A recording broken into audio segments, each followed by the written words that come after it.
안녕하세요. 저는 올해 50살이 다 되어가는 남자입니다. 저에게 얼마 전 아주 충격적인 일이 일어나서 여러분들께 전해드리고자 이렇게 사연을 써요. 제가 처음 다니던 회사에서 저는 팀장직을 맡고 있었습니다. 회사도 크고 직원도 많아서 안정적이었는데 갑자기 비리로 회사가 위태로워지고 말았죠.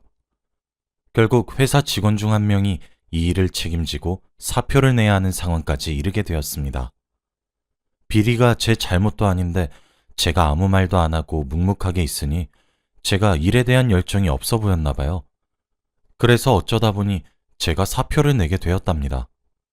제 성격이 우유부단하고 조금 답답한 성격이에요. 남들이 부탁하는 거 거절도 못하고 하기 싫어도 잘하는 그런 성격이요. 그래서 선배들이 미안하다고 저한테 나가줄 수 있냐고 부탁했을 때 고민을 그렇게 오래 하지 않았습니다. 선배들은 결혼하셔서 아이까지 있으신 분들이 대다수였거든요. 답답해 하실 수도 있지만 저는 결혼도 하지 않았고 어머니와 단둘이서 살고 있어서 돈을 쓸 일도 많이 없었어요. 그리고 돈을 쓰는 것도 즐기지 않아서 모아둔 돈도 꽤 있었고 퇴직금도 합하면 충분히 괜찮았거든요.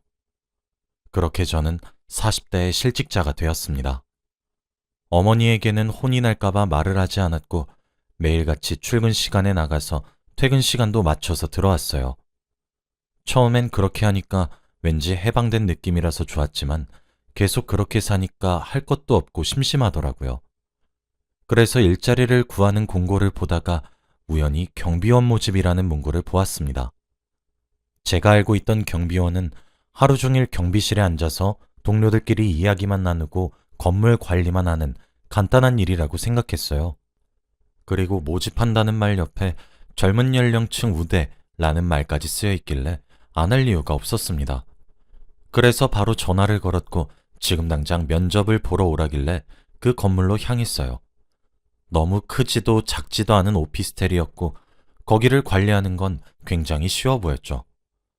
제 면접을 경비원분들이 해주시더라고요. 저는 건물주분과 이야기하는 줄 알았는데 경비원들이 보니까 신기했습니다. 그런데 다들 60대 아저씨분들이었고 저를 보고는 젊은 친구가 와서 좋다며 바로 합격시켜 주시더라고요. 그리고 다음날 바로 경비원 일을 시작하게 되었습니다. 경비원들의 평균 나이는 아니었지만 그래도 잘 적응했고 경비원 아저씨분들과 친해지게 되었어요.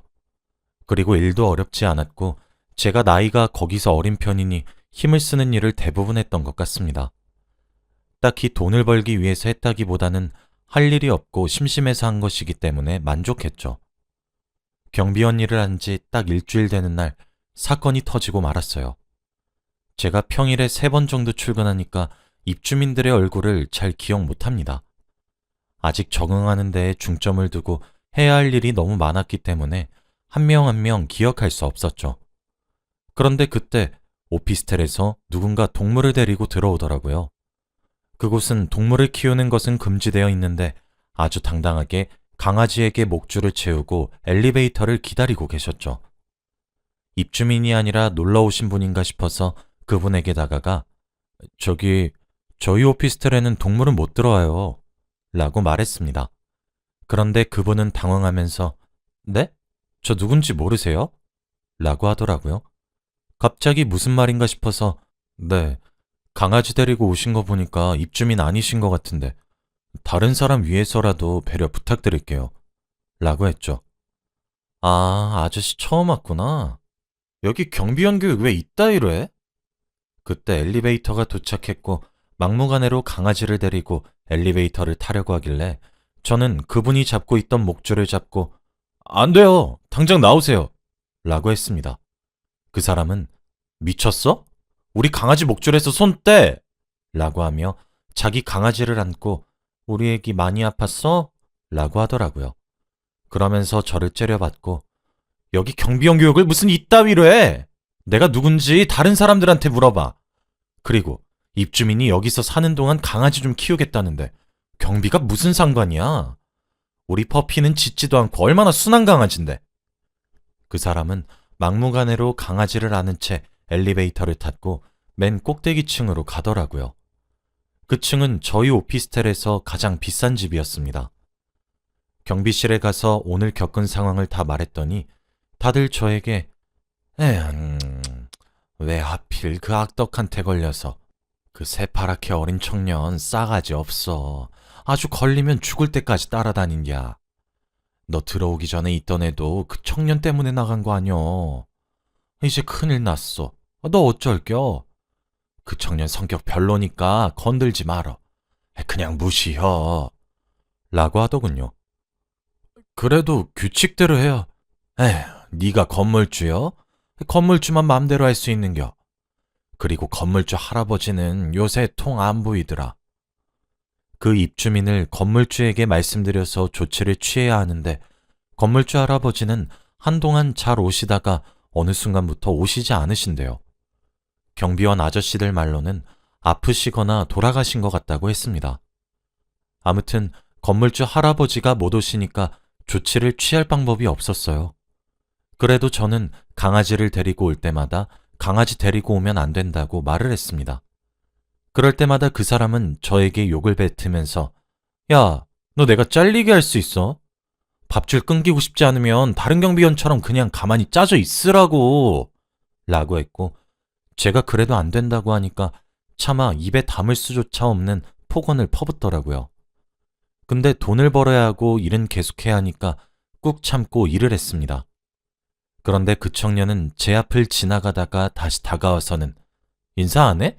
라고 하더군요. 경비원이 입주민에게 인사를 해야 하나요? 저는 무슨 말인지 모르겠다는 표정을 짓고 아무 말도 안 하고 있으니 난 아픈 사람 안 봐줘. 당장 90도로 허리 굽혀서 인사해.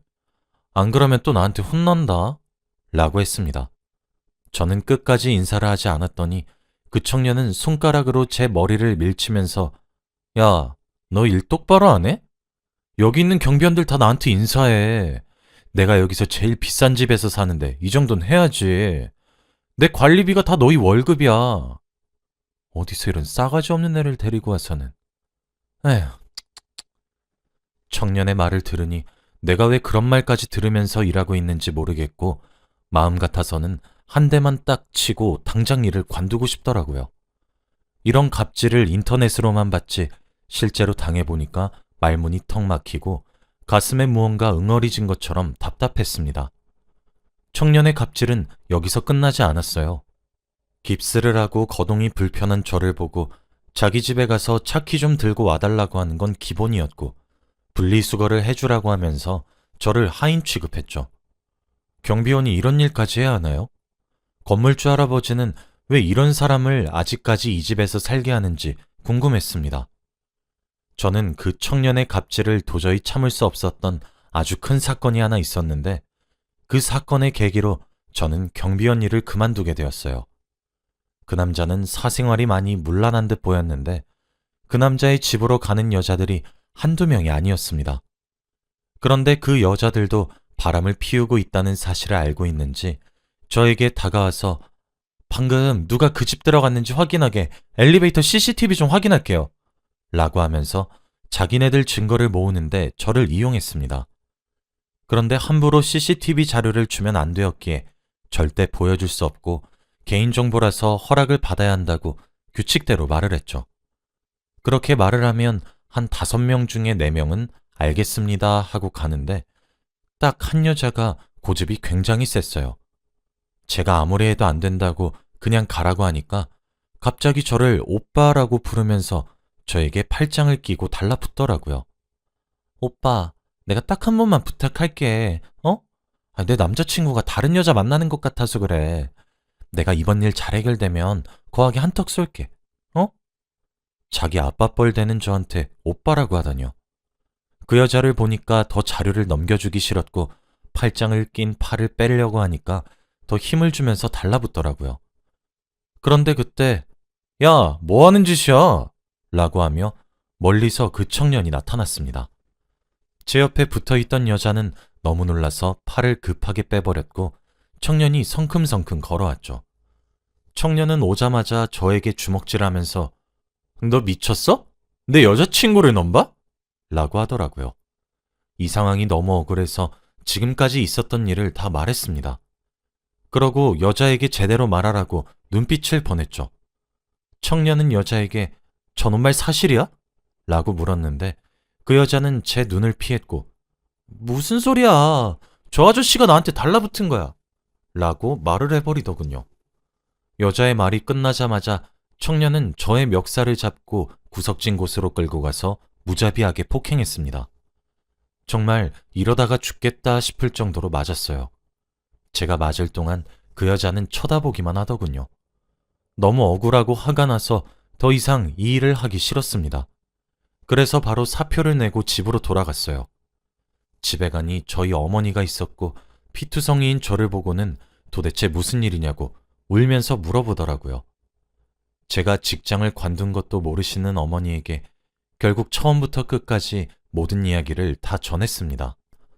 비리 때문에 사표를 냈고 경비원 일을 했는데 갑질을 심하게 당한 것들 전부 다요. 말하면서 눈물을 끊임없이 흘렸고 어머니도 너무 미안하다며 저를 꼭 안아주셨어요. 저와 어머니가 둘 다 진정이 되고 난 후 갑자기 어머니가 내가 너한테 말을 못한 게 하나 있다 라고 하는 겁니다. 그러면서 사실 내 나이가 이제 80이 넘었고 세상을 떠날 날이 얼마 남지 않아서 지금 말하지 않으면 말할 수 없을 것 같구나. 사실 너희 아버지가 돌아가시기 전에 하나 남겨놓으신 게 있어.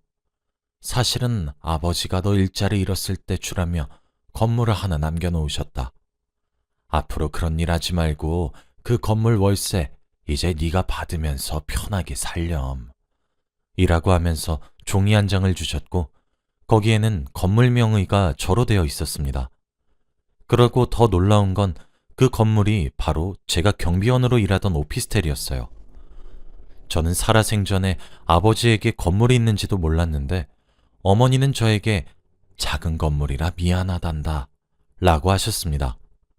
작은 오피스텔이었지만 저에게는 너무 크게 느껴졌고 이제 제 거라는 것이 도저히 믿기지 않더라고요. 경비원 아저씨들이 주인 할아버지가 요즘 도통 안 나온다고 했던 게 바로 아버지가 돌아가셔서 못 나오신 거였습니다. 저는 이 상황이 꿈인지 생신지 현실 파악이 되지 않으면서 믿기지 않았죠. 그때 딱 머릿속에 스쳐 지나가는 입주자가 생각이 나면서 건물주만 그 사람을 쫓아낼 수 있다는 말이 생각났고 저는 그 청년에게 복수를 하기로 마음을 먹었어요. 저는 상처를 치료하고 회복하는데 몇 달이 걸렸고 몇 달 뒤 그 오피스텔로 갔습니다. 그곳에 가니 같이 일하던 경비원 아저씨들이 저를 반겨주시더라고요. 어이구, 웬일이야? 오랜만이네. 안녕하세요. 그동안 별일 없었죠? 뭐 별일이야. 얼마 전에 그 제일 위층 청년. 그 청년 때문에 또 난리였지. 왜요?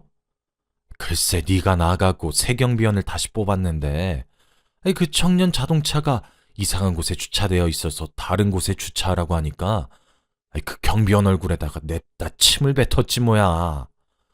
근데 그 경비원은 경찰에 신고를 해불었어. 그래서 난리 났지 뭐. 어떻게 사람 얼굴에 침을 뱉을 수 있나요? 경비원 아저씨의 말을 계속 들어보니 그 청년은 경찰에게 끌려가는 동안에도 계속 새로운 경비원에게 욕을 하면서 내가 너 자를 거야 라고 했대요. 그리고 얼마 뒤 한 노부부가 오셔서 새로운 경비원에게 사과를 했다고 합니다. 그 노부부는 청년의 부모님이고 애가 워낙 별나서 자기네들은 반지하에서 사는데 애는 이런 비싼 곳에서 산다고 하더군요. 무슨 이런 사람이 다 있나요? 청년의 부모는 돈을 벌면 다 여기 월세랑 용돈으로 들어가고 자기네들은 매일 라면에 물만 먹고 산다고 하더군요. 저는 그 말을 듣고 더 화가 치밀어 올랐습니다. 그때 마침 제가 오기 전에 불렀던 이삿짐 센터 아저씨들이 도착했어요. 그분들에게 청년 집에 있는 짐들을 다 빼서 용달차에 실어달라고 했습니다. 그러니 경비원 아저씨들은 뭐 하는 거냐고 놀라시더라고요. 그때 저는 어머니에게서 받은 건물주 명의가 저로 되어 있는 종이를 그분들에게 보여주었어요. 경비원 아저씨들은 헉 하고 놀라셨고 설마 그 건물주 할아버지 아들이 저냐고 물어보시는 겁니다. 저는 맞다고 했고 짐들을 다 내놓기 시작했죠. 몇 시간 동안 뺀 끝에 용달차에 청년의 짐이 가득하게 실어져 있었고 그 청년이 돌아오기만을 기다렸어요. 얼마 지나지 않아서 청년은 밖에 용달차에 실어져 있던 자기 짐을 봤는지 화를 불같이 내면서 찾아오더라고요. 너 뭔데 내 짐을 저렇게 다 빼? 너 내가 신고할 거야? 건물주는 뭐 하는데 입주자가 이런 꼴을 당하고 있는데도 안 나타나? 건물주 누구야? 라고 했죠. 저는 그때 건물주 여기 있네. 네 앞에. 라고 했습니다. 청년은 웃으면서 내가 지금 장난할 것처럼 보이니? 아저씨, 빨리 건물주 할아버지 불러주세요. 라고 했습니다. 저는 다시 그 종이를 그 청년에게 보여주었고 이 오피스텔의 주인이 저인 것을 확인하고는 얼굴이 사색이 되었죠. 너 문서 조작했냐? 네가 왜? 건물주만 네 짐을 뺄 수 있다고 하지 않았나? 청년은 놀라면서 주저앉았고 멍하니 바닥만 쳐다보았죠. 아니야, 이럴 순 없어. 어떻게 네가... 저는 경찰에 그를 신고했습니다. 저를 폭행하고 갑질한 죄로 신고했고 얼마 지나지 않아서 감옥으로 가게 되었어요. 솔직히 청년의 부모님들이 찾아와서 한 번만 봐달라고 비셨지만 청년을 위해서라도 감옥 가서 제대로 벌 받아야 한다고 말씀드렸습니다. 마음의 상처는 아물지 않았지만 그래도 지금은 통쾌해요. 평생 밑바닥 인생을 살아야 하나 싶었는데 아버지가 남기고 간 재산 덕분에 한순간에 복수를 할 수 있었습니다. 그 사람은 저에게 합의를 하자고 했지만 저는 돈을 받고 싶지 않았고 그가 제대로 된 처벌을 받는 걸 원했기에 절대 합의해주지 않았어요. 그 뒤로 건물에 자주 가서 경비원 아저씨들과 수다도 떨고 입주민들 관리도 열심히 하면서 살고 있습니다. 그리고 어머니가 이제 연세가 있으시다 보니 거동도 불편하시고 혼자서 뭘 못하세요. 시간적으로 여유가 많은 제가 수발을 들고 있습니다. 나이가 50이 다 되어서 이제 인생이 피고 있는 것 같네요.